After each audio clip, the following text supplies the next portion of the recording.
کنتم خیر امتن کہہ کے اس امت کو اللہ تعالیٰ نے تمام امتوں کی امامت عطا کر دی۔ رب کریم نے نبی کریم علیہ السلام کے صدقے سے ہم گناہگاروں کو بھی وہ فضیلت عطا کی جو حضور کے غلاموں کو نصیب ہے۔ لیکن بڑا آدمی وہ ہوتا ہے جس کی سوچ بڑی ہو، جس کے افکار بلند ہوں، جس کی نگاہ پاک ہو، جس کا حوصلہ بڑا ہو۔ اللہ تعالیٰ نے ہمیں امامت دی ہے امتوں کی، لیکن اگر سوچیں سطحی قسم کی ہوں، ذہن چھوٹے چھوٹے مفادات کے ہوں، ساری زندگی انسان اپنی دکان کی، اپنی ذات کی، اپنے گھر کی، اپنی برادری کی سوچ سے باہر ہی نہ نکلے، تو وہ آفاقیت جو اللہ اور اس کے پیارے محبوب صلی اللہ علیہ وسلم ہمیں دینا چاہتے ہیں وہ ہمیں کیسے حاصل ہوگی؟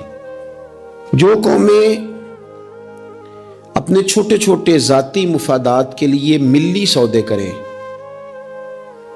اپنا گھر بنانے کے لیے ملکوں کو مقروض کر دیں، تو وہ کیسے دنیا کی امامت کا فریضہ سر انجام دیں گی؟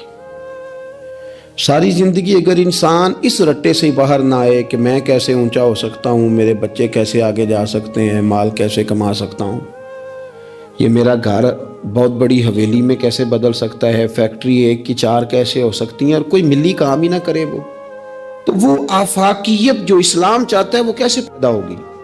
اقبال کہنے لگے کہ عجب نہیں کہ خدا تک تیری رسائی ہو، پر تیری نظر سے پوشیدہ ہے آدمی کا مقام۔ تو بندے کو ہی نہیں سمجھ سکا تو وہاں تک تو کیا جائے گا؟ جب تک سوچوں میں وسعت نہیں آتی۔ دیکھیں نا، ڈاکٹر اقبال ہمیں کہتے ہیں کہ بازو تیرا توحید کی قوت سے قوی ہے، تو وطنوں میں سرحدوں میں اپنے آپ کو قید نہ کر،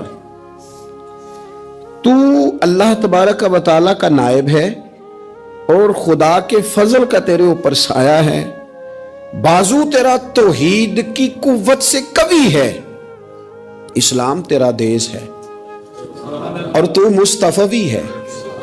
تو اپنے مذہب کو اسلام جان، اپنے وطن کو، اور تھوڑی بڑی سوچ پیدا کر، تھوڑا بڑا۔ اور اقبال کہنے لگے وقت فرصت ہے کہاں، کام ابھی باقی ہے، ابھی آرام سے بیٹھ گئے ہو، ابھی آرام سے بیٹھ گئے ہو، ابھی تو دنیا میں رسول اللہ صلی اللہ علیہ وسلم کے نظام کے جھنڈے کو بلند کرنا تھا، حضور کی آفاقی تعلیمات سے پوری دنیا کو تم نے روشناس کرانا تھا۔ اقبال کہنے لگے وقت فرصت ہے کہاں، وہ کام ابھی باقی ہے، نور توحید کا اتمام ابھی باقی ہے، بھی تو آگے بڑھنا تھا۔ لیکن سطحی سی سوچیں، چھوٹی چھوٹی باتیں، مثلا امیر دولت کے چکر میں اور غریب اس کمزوری کے احساس میں کہ میں تو غریب ہوں جی، میں تو، غریبی کو بیچا تو نہیں نہ جاتا، غریبی کوئی فار سیل تو نہیں ہوتی، غریبی وہ زخم تو نہیں جسے دکھا دکھا کے بندہ پیسے وصول کرے۔ آپ اپنی غریبی کو بھی کیا سیل کریں گے، اپنے آنسو بھی بیچیں گے کہ میں چونکہ کمزور ہوں تو لہذا فٹافٹ میری بولی لگا دی جائے؟ لا یسألون الناس الحافا۔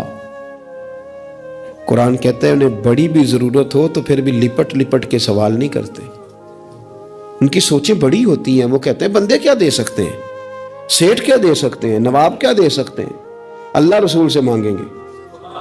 ان کی بڑی سوچیں ہوتی ہیں۔ وہ شاعر تھا نا ایک بیچارہ، شاعر ناراض نہ ہو جائیں، یہ بھی بیچارے قابل رحم ہوتے ہیں، ساری دنیا سو رہی ہوتی ہے تو یہ چھتوں پہ پھر رہے ہوتے، کہتے ہیں آمد ہو رہی ہے، تو یہ بھی ایک عجیب بعض اوقات کیفیت بن جاتی ہے۔ تو اس کی بھی حالت کچھ تھوڑی زیادہ ہی پتلی تھی، کپڑے بھی پھٹ گئے، کسی چوک میں مکھیاں بھنک رہی تھی، تو کسی نے سمجھ لیا کہ شاید غریبی بیچے گا۔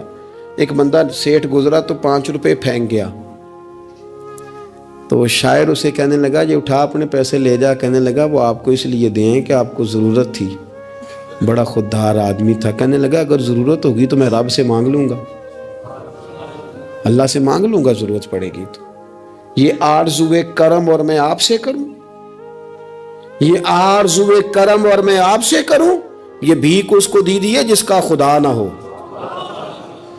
میں مانگ لوں گا اللہ رسول مجھے دیتے ہیں۔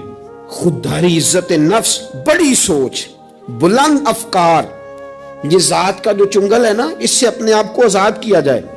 میری بات بن جائے, مجھے کو چودھری مان جائے, مجھے کو بڑا مان جائے, کسی کو پتہ چل جائے تعلق ہے, کسی کو پتہ چل جائے فلانے کا نام آتا ہے, کسی کو میں, بھئی آپ کمزور ہو جائیں گے, آپ تو بھیک اور خیرات مانگنے لگیں گے عزت کی. آپ کس چکر میں پڑ گئے؟ آپ اپنے ذہن کو بڑا کریں, نگاہ کو بلند کریں, معاملات اس طرح کے کریں. دیکھیں قرآن مجید کیا فرماتا ہے. اللہ کریم نے فرمایا کہ بندوں کی شان یہ ہے کہ وَيُطْعِمُونَ الطَّعَامَ عَلَىٰ حُبِّهِ, وہ لوگوں کو کھانا کھلاتے ہیں پر اللہ کی محبت میں کھلاتے ہیں. کھلاتے لوگوں کو ہیں, پیار پانا چاہتے ہیں رب کا. مسکینم و یتیمم و اسیرا, مسکین کو بھی, یتیم کو بھی اور قیدی کو بھی.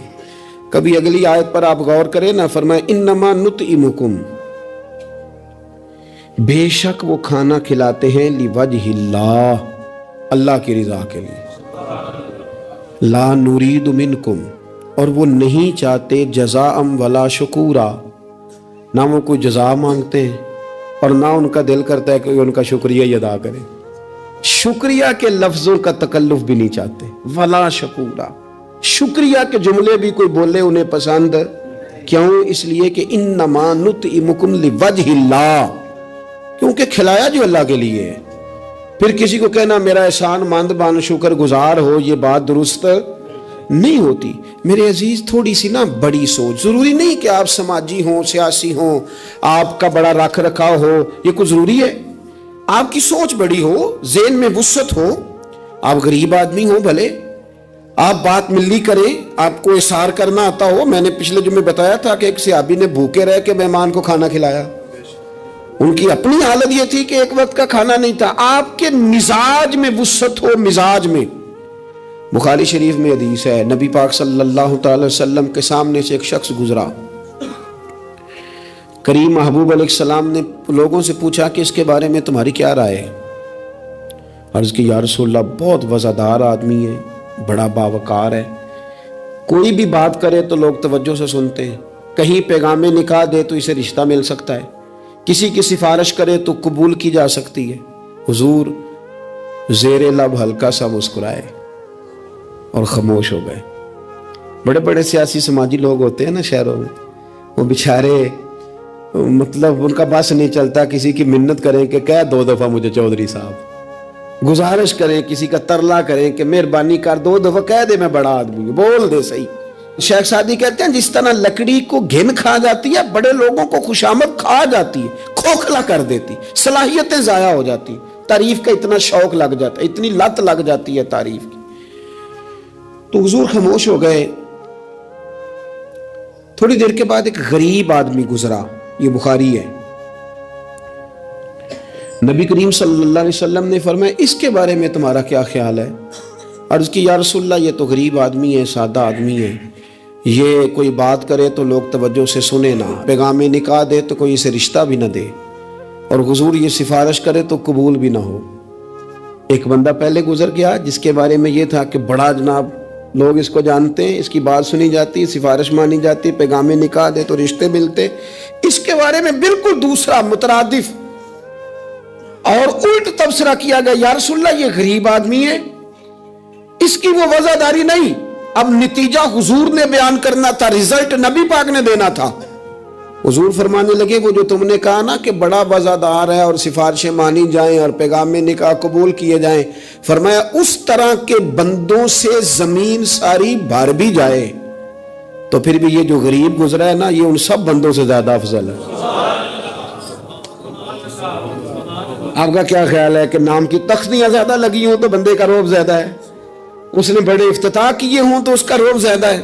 تو میرے عزیز, آپ بڑی سوچ, وسعت والی, بڑا کلیجہ, بڑا حوصلہ. نبی پاک صلی اللہ تعالی علیہ وسلم نا بڑی باتیں ارشاد فرماتے تھے. حضور کی کوئی ایک حدیث بھی, کبھی ایک حدیث پر بھی غور کرو گے تو عالمی سوچ ملے گی آپ کو, آفاقی بات, اس میں دنیا کی ساری حکمتیں پنہا نظر آئیں گی آپ کو. لیکن مسلمان اپنی گلی سے باہر نہیں آتا, اپنی برادری سے باہر نہیں آتا. اس کو یوں لگتا ہے کہ میرے گھر پیسے آ گئے نا, ایسی ہوا چلی ہے کہ ہر شخص سوچتا ہے اور تمام شہر جلے, بس ایک میرا گھر نہ جلے. حالانکہ سارے جل گئے تو تو کس کے ساتھ زندہ رہے گا, بستیاں اجڑ گئیں تو تو کدھر جائے گا. آپ اپنی مزاجوں کے اندر وہ وسعت لائیں, وہ بڑائی پیدا کریں, اٹھ باندھ کمر کیوں ڈرتا ہے پھر دیکھ خدا کیا کرتا ہے. درویش نے لکھا ہے، وہ کہتے ہیں ایک شخص نے نا، بس تمثیل سمجھانے کے لیے ہوتی ہے نا مثالیں، ایک شخص کسی چیز کی تلاش میں تھا، وہ چیز پہاڑوں پہ ملتی تھی، پہلے بھی کئی لوگ گر گئے، سمجھ لیں کوئی پھل تھا، کوئی جڑی بوٹی تھی، کوئی چیز تھی، پہاڑ بڑا اونچا تھا، وہاں سے ملنی تھی، یہ بھی گیا اس کی تلاش میں. تو یہ جب ایک پہاڑ پہ چڑھا تو ڈھلان تھی، پاؤں پھسل رہے تھے، اس نے ہمت نہیں آ رہی، اس نے نا کدال پکڑا، سامان پکڑا لوہا کاٹنے کا، اس نے وہ پہاڑ کاٹ کے تو وہاں 50-60 سیڑھیاں بنائیں.